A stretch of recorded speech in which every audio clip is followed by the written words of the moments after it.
Hermanos, en esta vida nos tocó distinto todos. Mi abuelo, en un lado, no se preocupaba por nada. Era muy perezoso. No quería trabajar. Mi abuelo, en el otro lado de mi familia, era muy trabajador.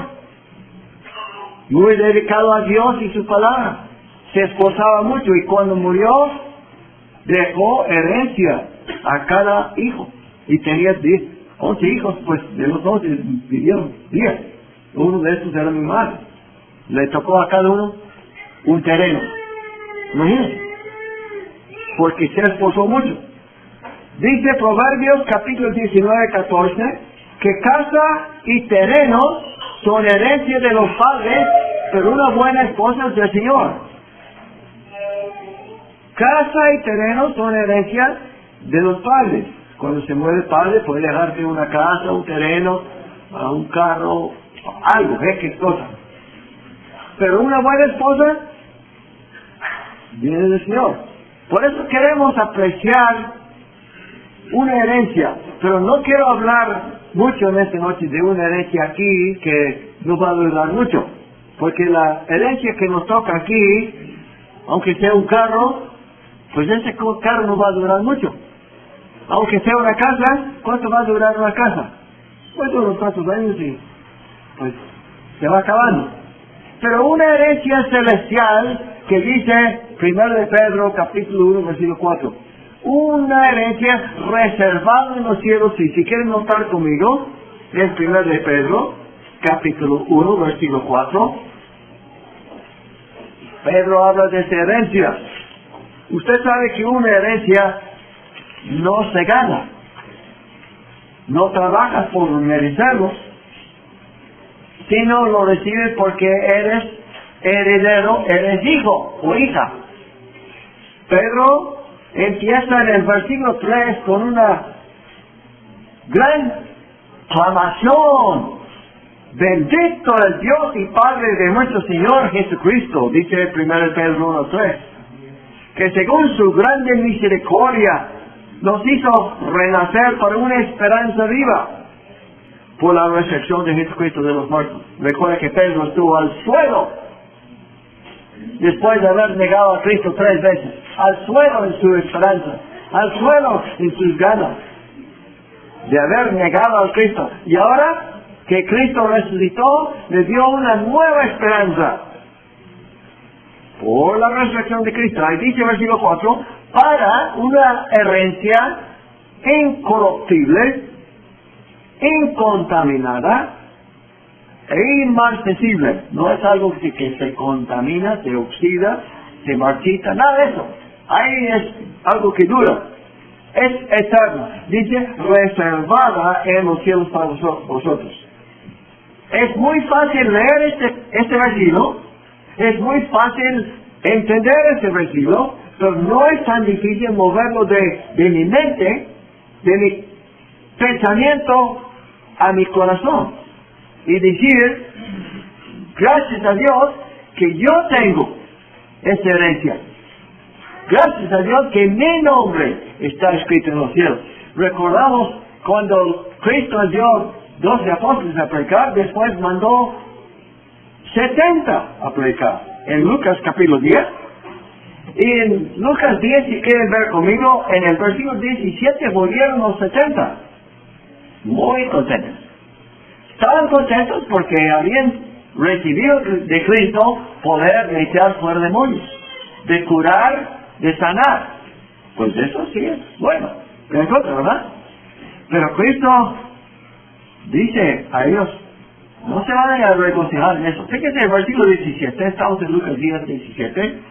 Volvieron los 70 con gozo, diciendo, Señor, aún los demonios se nos sujetan en su nombre.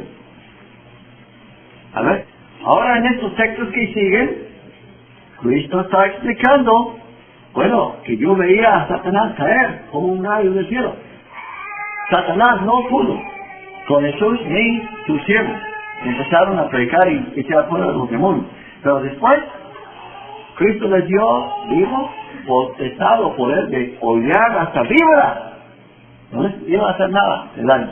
Pero en el 20 dice, no os regocijáis. No se regocijan de que los espíritus se os sujetan, sino más bien regocijaos, dice, de que vuestros nombres están escritos, ¿dónde? En los cielos. Usted puede ver una mansión allá en el cielo con el nombre tuyo en la puerta. ¿Verdad que el ojo natural no lo mira?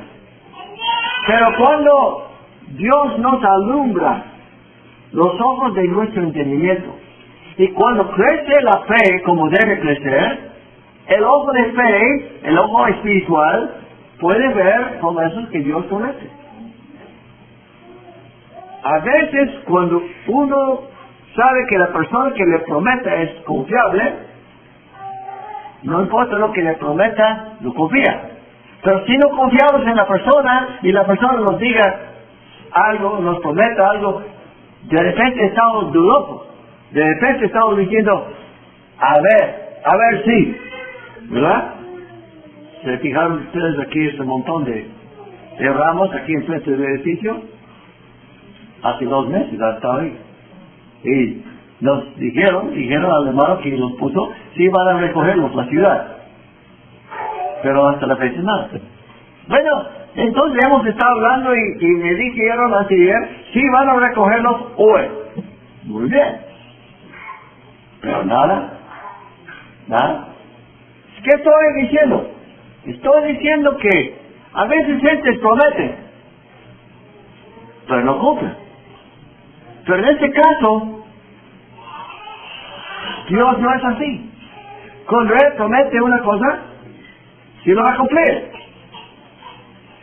Entonces, Dios tiene una herencia reservada en los cielos.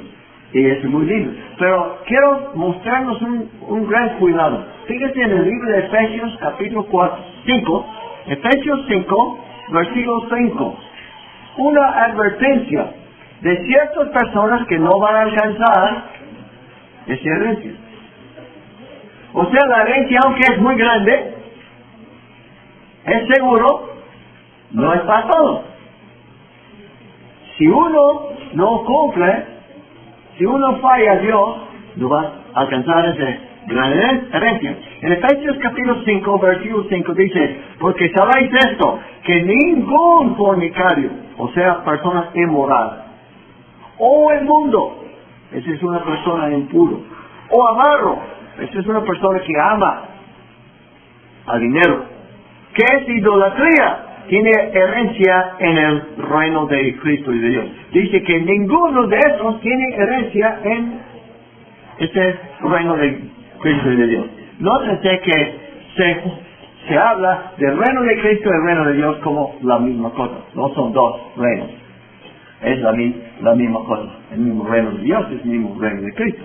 Pero dice que los que practican esas cosas inmorales o que aman al dinero, que es idolatría, pues no tienen herencia en este lugar. Queremos ser hombres y mujeres limpios, puros, separados del pecado, dedicados al Dios vivo. Cuando uno tiene una esperanza de veras fuerte en esa promesa de Dios de una herencia, se va a purificar a sí mismo, va a desear cambiar. Por ejemplo, aquí en 1 de Juan, capítulo 3, dice lo que estaba diciendo. 1 de Juan, capítulo 3, empezando en el versículo 2, 1 de Juan 3, 2, dice, amados, ahora somos hijos de Dios. Lo dice, algún día vamos a ser hijos de Dios cuando viene. Ahora somos hijos de Dios. Y hablando de esa palabra, hijos, ya saben que hijos tienen cierto privilegio que trabajadores o siervos no tienen. El hijo, probablemente, si usted tiene un hijo que está en la escuela, cuando llega a la casa de la escuela, va de frente a la cocina. Yo sé cómo son los niños. Va a la cocina. Va buscando qué dejó mi mamá de comer. ¿Qué hay de comer? Y agarra y empieza a comer. Pero ¿qué tal si tiene un trabajador allá en el jardín o afuera y él abre la puerta y entra a la cocina y empieza a buscar comida? No, ¿qué pasa? ¿Qué pasó? ¿A usted no le toca venir aquí buscando comida? No es hijo. ¿Ves la diferencia? Entonces nosotros que somos hijos, como dice aquí en 1 de Juan 3:2, ahora somos hijos de Dios. Y aún no se ha manifestado lo que hemos de ser. Ahorita no les puedo decir cómo vamos a hacer. Pero sí yo sé que vamos a conocernos unos a vosotros. Recuerda que a Lázaro y el rico alzó los ojos y vio a Lázaro, lo reconoció, y vio a Abraham, lo reconoció. Eso fue en el lugar Hades. Pero como quiera, aunque vamos a tener otra clase de cuerpo glorioso. Ese cuerpo que se siembra en la tumba, se siembra corruptible, se resucita incorruptible. Se siembra, pues, débil, resucita fuerte. Pero Juan ni puede decir cómo vamos a hacer.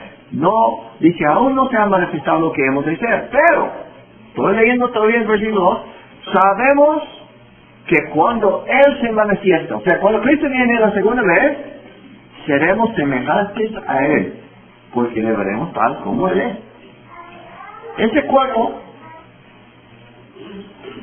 frágil, con dolor, con problemas, cuando viene Cristo, nos recoge, nos va a dar un cuerpo semejante al cuerpo de Él. Eso es otra promesa. Versículo 3. Y todo aquel que tiene esta esperanza en Él, se purifica a sí mismo como Él es puro. Usted sabe que el pecado es algo que nos separa de Dios. Pero el pecado es común a todos nosotros. No hay ninguno de nosotros que podamos señalar el dedo y decir, usted es un pecador y yo no. Estamos como el hombre que decía, cuando señalamos con la mano así, con el dedo extendido así, tenemos 3 dedos señalando a nosotros. Sí, es cierto. Usted es un pecador. Y aquí tengo 3 dedos diciendo, yo soy un pecador. Es cierto. ¿Qué hombre puede decir, yo nunca he pecado? Pues si lo diga es un mentiroso.